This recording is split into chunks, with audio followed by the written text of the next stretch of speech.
Good morning and welcome to the Tuesday Morning Show where ASI's most outspoken editors talk promo products. I'm Andy Cohen, editor of Counselor Magazine, and we have a great show planned for you today, and we have a new live stream going. Everybody wave at the camera. Yay, we are YouTube. live streaming on YouTube. We're testing out a new stream here today, so hopefully all is A-okay with our technology, right? Yay! I got my haircut. I got to do that too. It's a shave process. It needs to happen soon.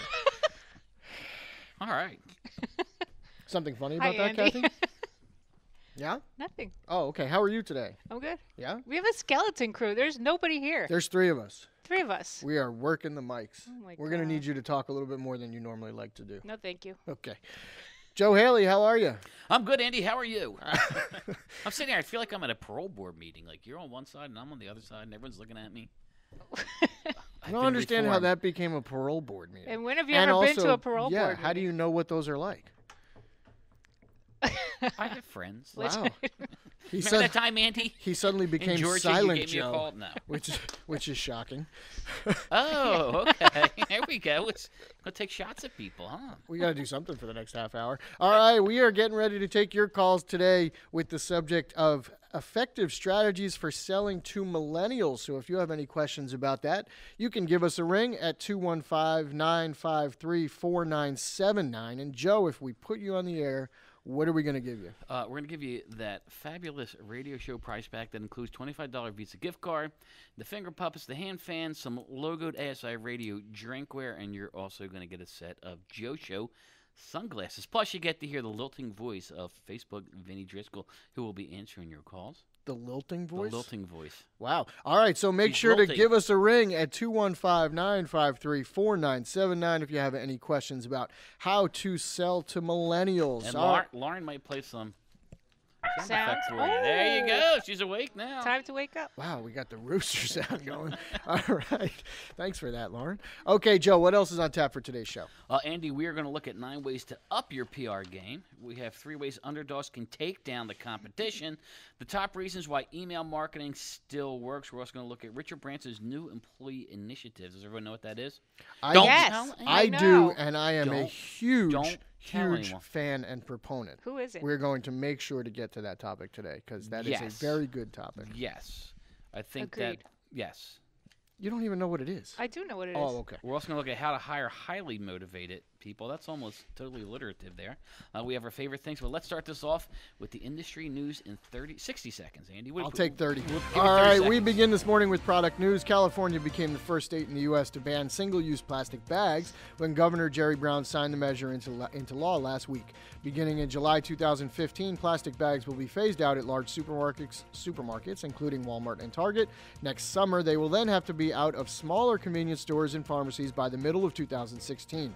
Product safety news now. A government crackdown on children's apparel that poses a choking hazard continued when regulators recalled more than 7,800 hooded sweatshirts last week. Both kids' items sold at retail stores and imported by non-ASI listed suppliers featured neck area drawstrings, which are prohibited by federal regulation. General economic news now. The Bureau of Labor Statistics reported that U.S. companies added 248,000 jobs to their payrolls in September. The result was stronger than analysts anticipated and was the biggest number of new monthly jobs since June. The result dropped the unemployment rate from 6.1% to 5.9%. Top 40 supplier news now. Media reports last week said that Dov Charney, the deposed former CEO of American Apparel, is going to come back to the company in an official capacity.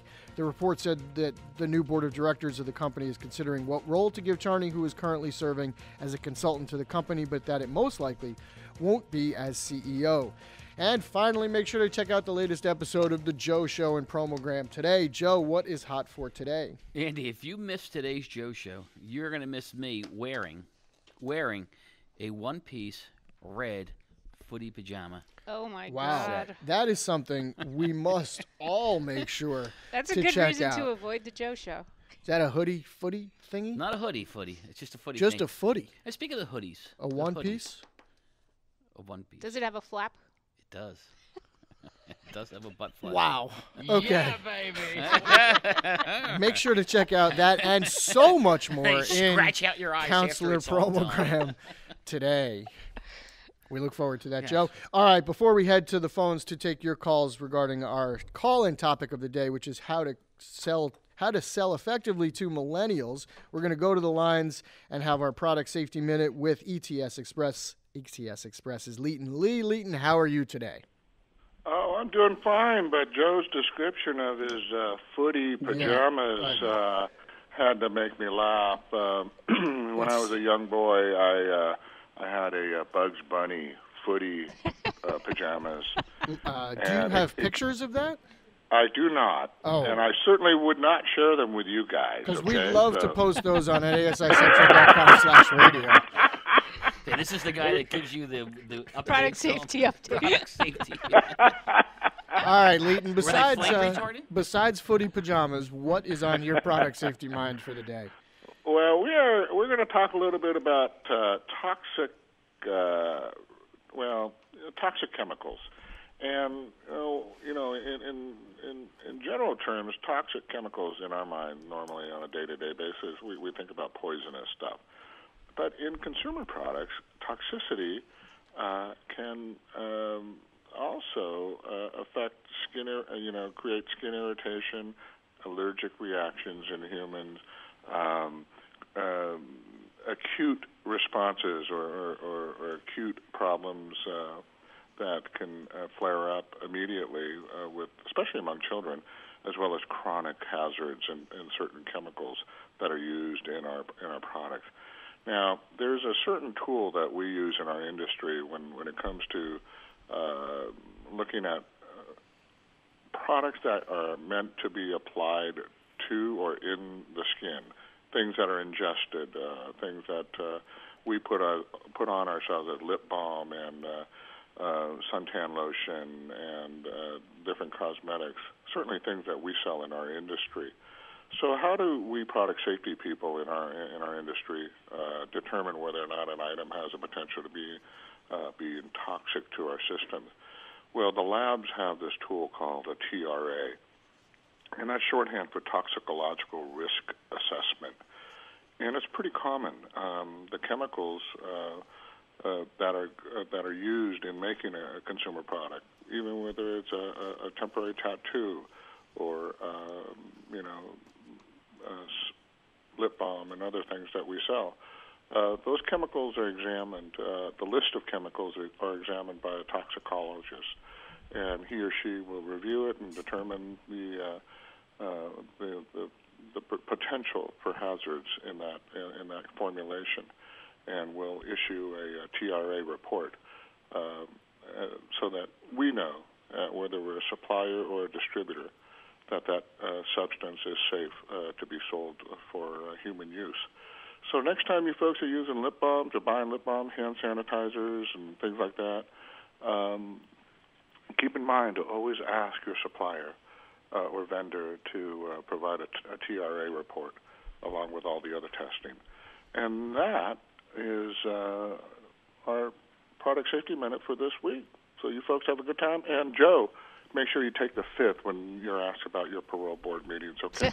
Thank you, Leighton. All right, Leighton, good advice from our friend Leighton Lee at ETS Express. Okay, we are going to go to the phones right now to have our call-in topic of the day, which is how to effectively sell to millennials. Give us a ring if you have any questions or comments about that.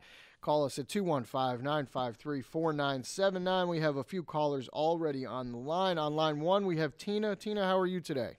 Hi, how are you guys? Doing great. What is your question for the host? Well, I was just wondering, I have a lot of clients who are younger. They're millennials. They're in their 20s. And I'm starting to look for holiday gifts for them for appreciation for their business during the year.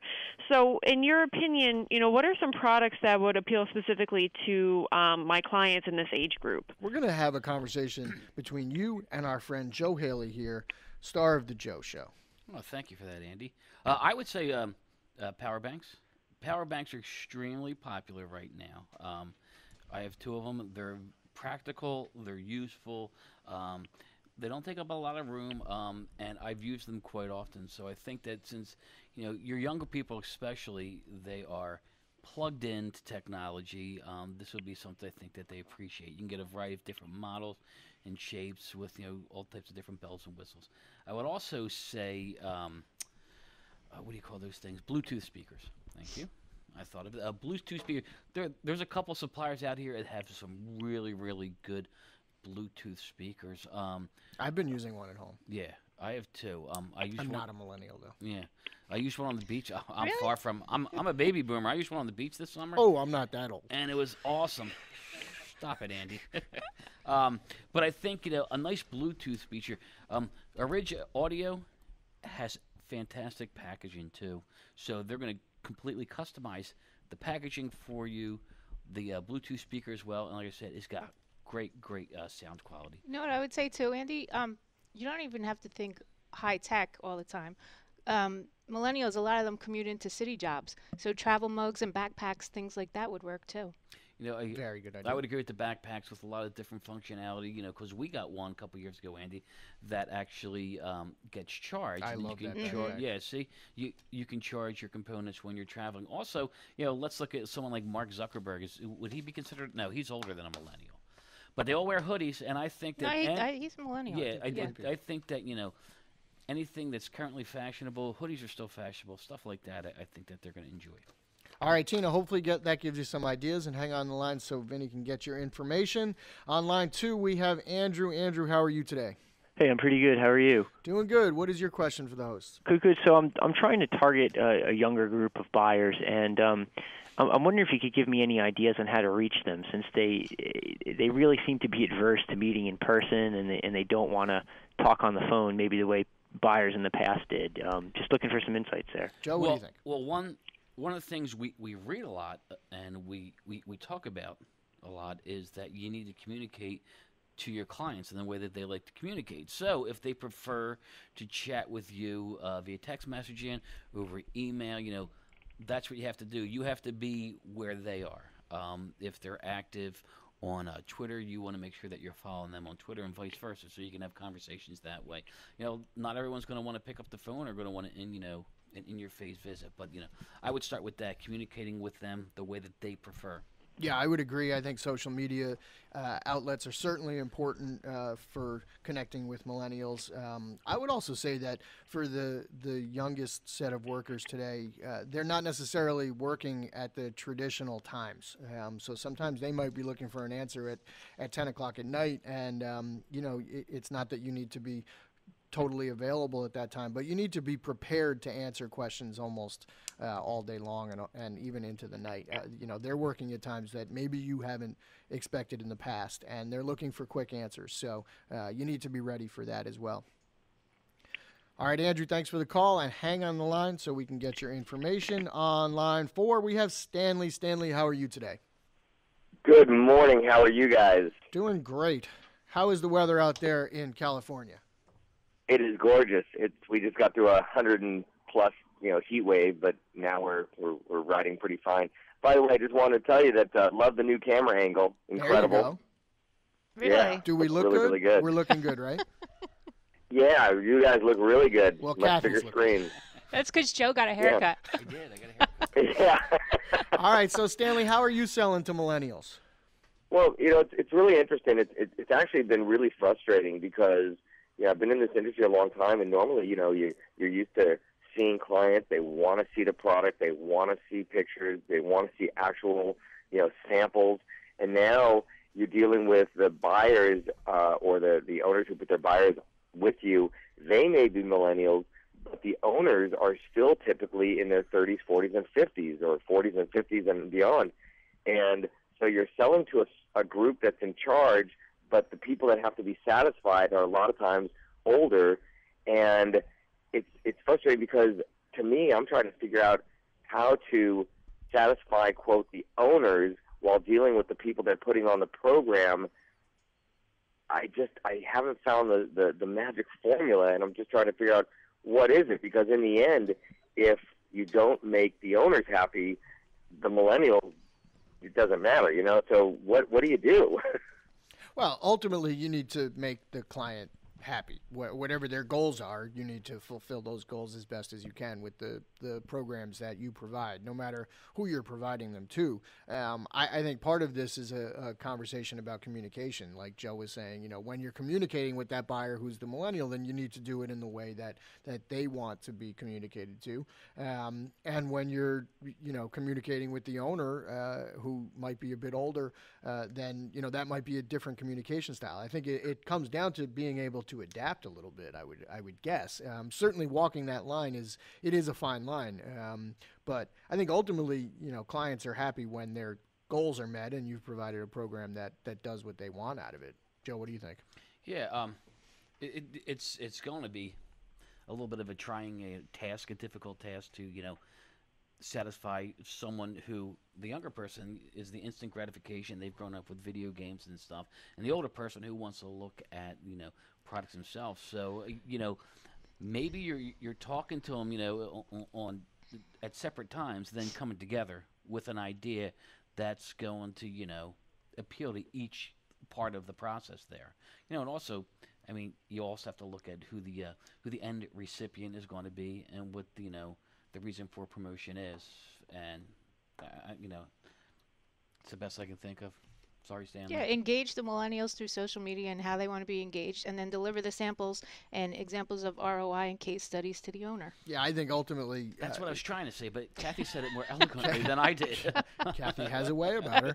I think diary of the mouth. Ultimately, it comes down to flexibility. You have to be, as a business person today, you have to be flexible in your sales approaches. So if you're talking to the younger set, then you have a way to go towards them and to target them. And if you're talking to a demographic that might be a little bit older, then you have different ways of targeting them, and that might be more in person and with samples and not necessarily social media based. But if your company has the ability to do both, then that probably gives you a little bit of an advantage. All right, Stanley, thanks for the call, and we'll speak to you soon.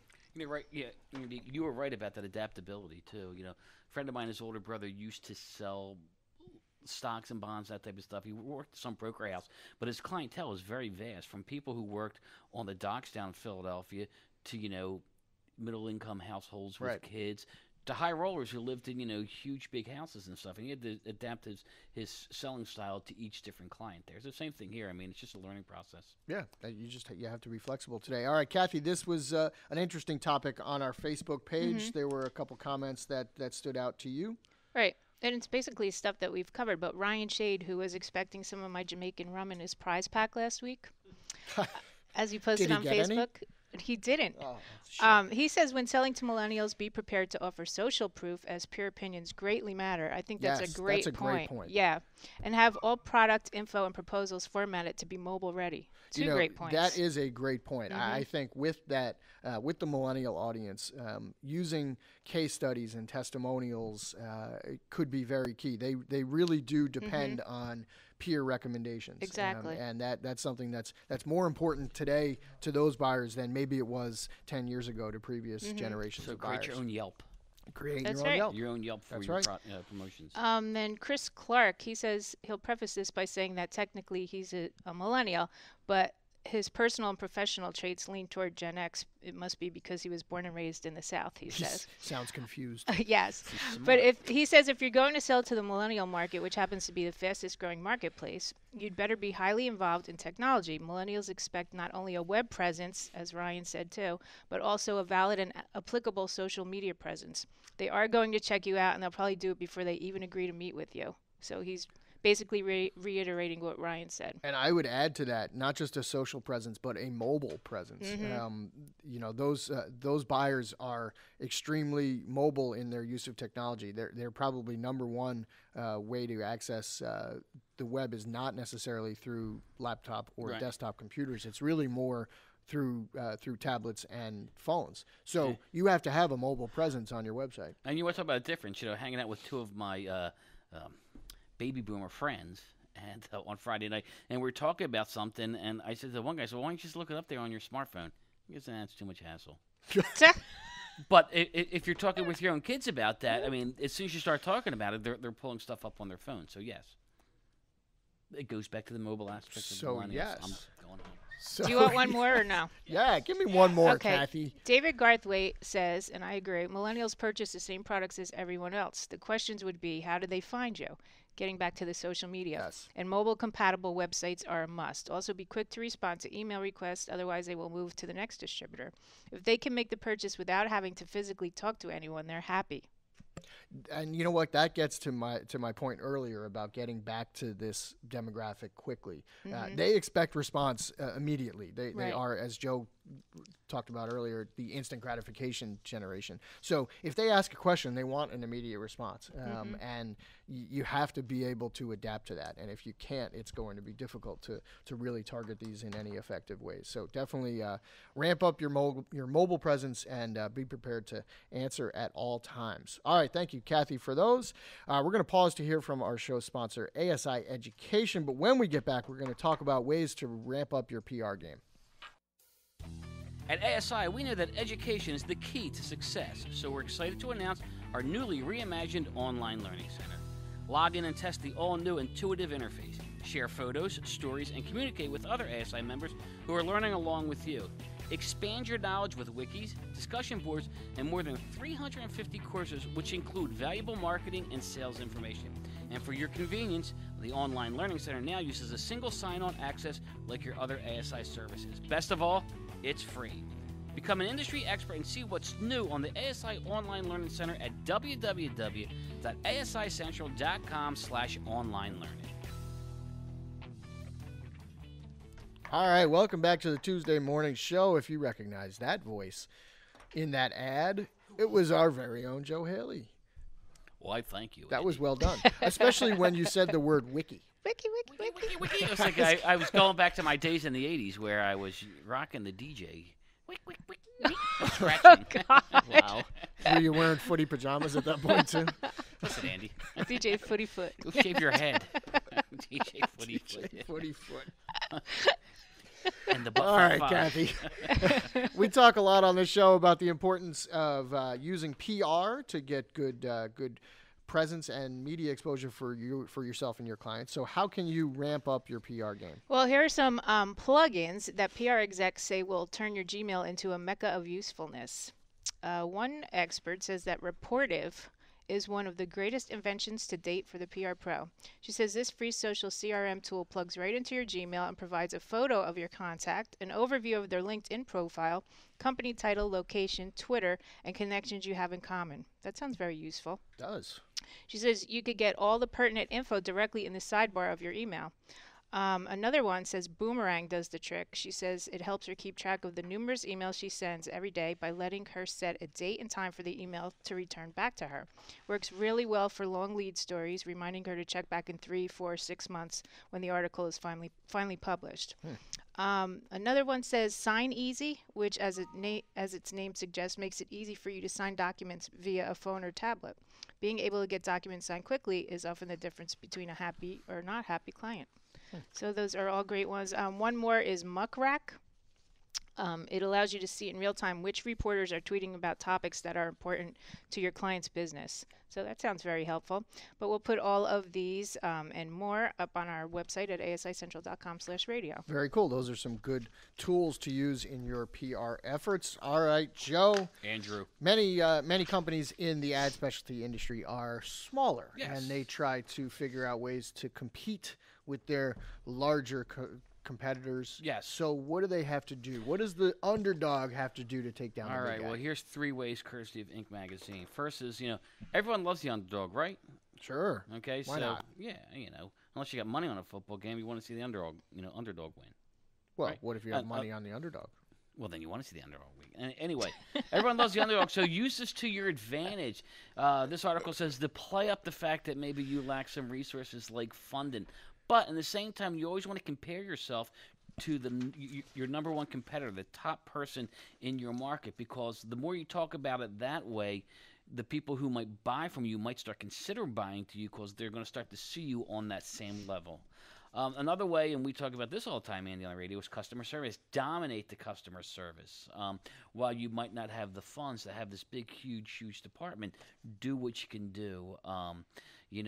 satisfy your clients' needs, make sure there's any problems, you're going to take care of that. Stay in touch with customers, have the CEO call the customers, following an order and thanking them. Another thing is to rally your team to create a scenario of it's us against them. So they're all going to be fully vested in what the company's trying to do, that we're going to take down, a number one over here. So if you can get the team behind this effort, that's going to help you hopefully take out that number one competitor. But there's more in this article. We'll post it online at asicentral.com/radio, and you can see for yourself if you found good ways to go after number one. Yeah, I'd also suggest, identifying your strengths that match up against their potential weaknesses. Right. If it's customer service, like you were talking about, or if it's idea generation, whatever it is that you do Right. really well that they might not do as well, that's then your avenue to get in as far as clients are concerned and try to fill a void that they might not be filling. And that's probably the other thing too. Are you also offering a product and service that people are going to want? Sure. I mean, you have to have that at the outset. Yeah. You have to have that at the outset. And if you can't do it better than your competitor, I mean, you can talk underdog scenario, you can, rally the team and stuff, great customer service. But if the product and service isn't there and it's not as good as competitors, no one's going to buy from you.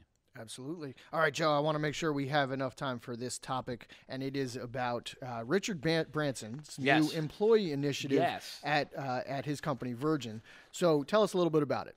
All right, so what he decided to do was offer unlimited vacation time to his employees. Unlimited vacation time. Unlimited vacation You can take time. it whenever you want, Take it however whenever you much want. as you want. However much as you want. You don't You come don't even in. have to tell your manager. No. You could come in and, it's not like, okay, your first year you're going to have, 2 weeks of Right. vacation time. By fifth year you'll get a third week, whatever. What they're finding is that why this is such a great idea is that when you give more time back to your employees, because the old model was, look, you come and give us your time, 8 hours a day, 40 hours a week, sometimes some overtime, and we're going to give you some money for that. Okay? But people become more vested in the company and what you're trying to accomplish when you start to give them some of their time back. And they say, it really, really does work. There's a couple examples in here, early adapters. W.L. Gore Inc., do you know who they are? Yeah. Fisherman? No, that's the Gorton Fisherman. Oh.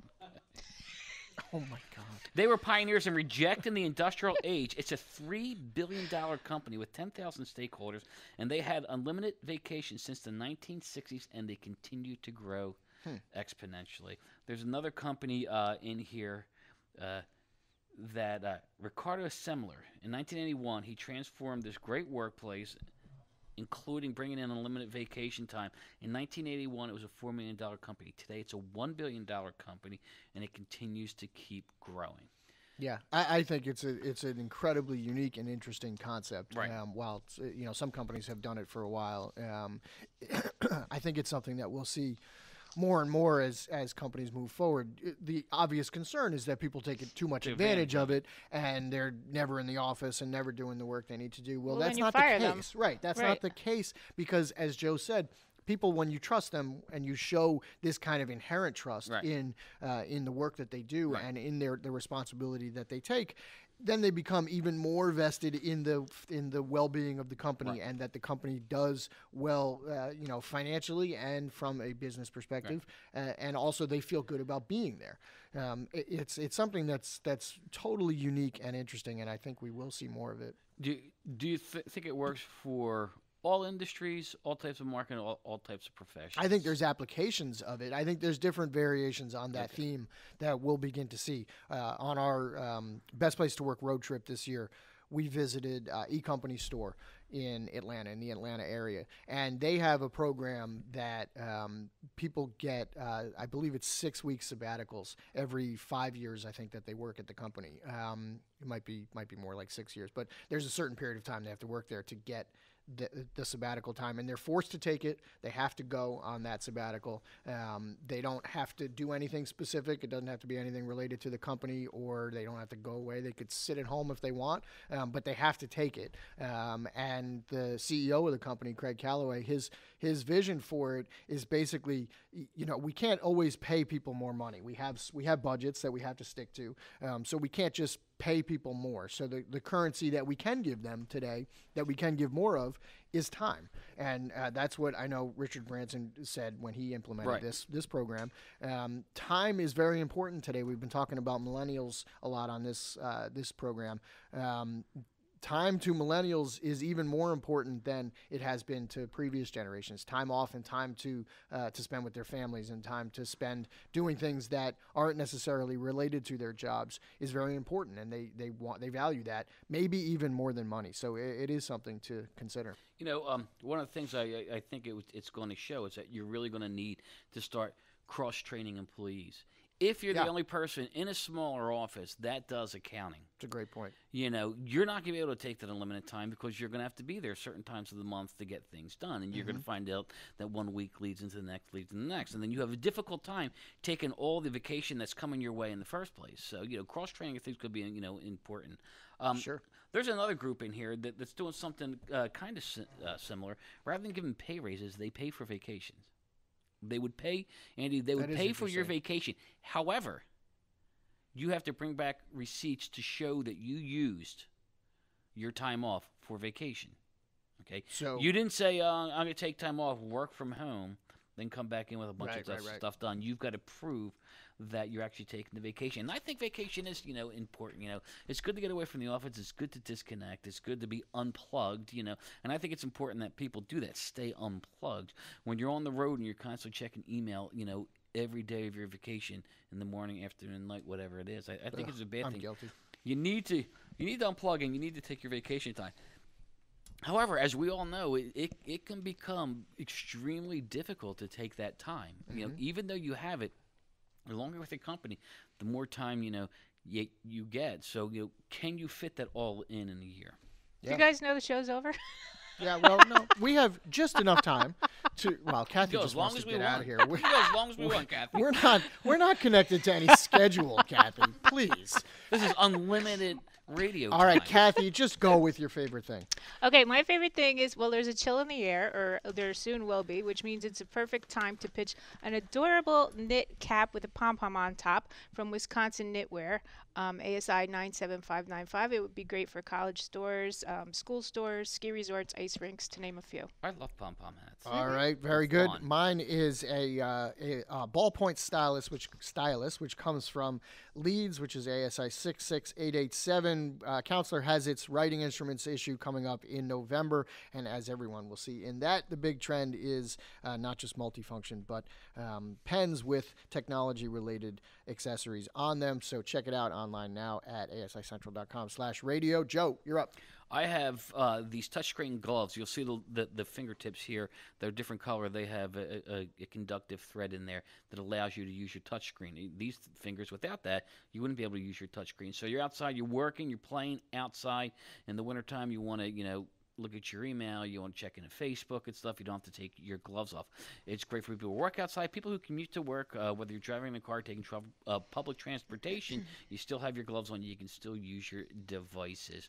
You can find these from Pop Promos, ASI 45657. Find them online at poppromos.com. All right, Joe. Thank you. Andy. And thank you for not modeling the footy pajamas on the show Maybe today. Next week, Andy. But check out Promogram today Maybe for the next Joe week. Show, where you could see that. All right, we are unfortunately out of time, as Kathy told you about 2 minutes ago.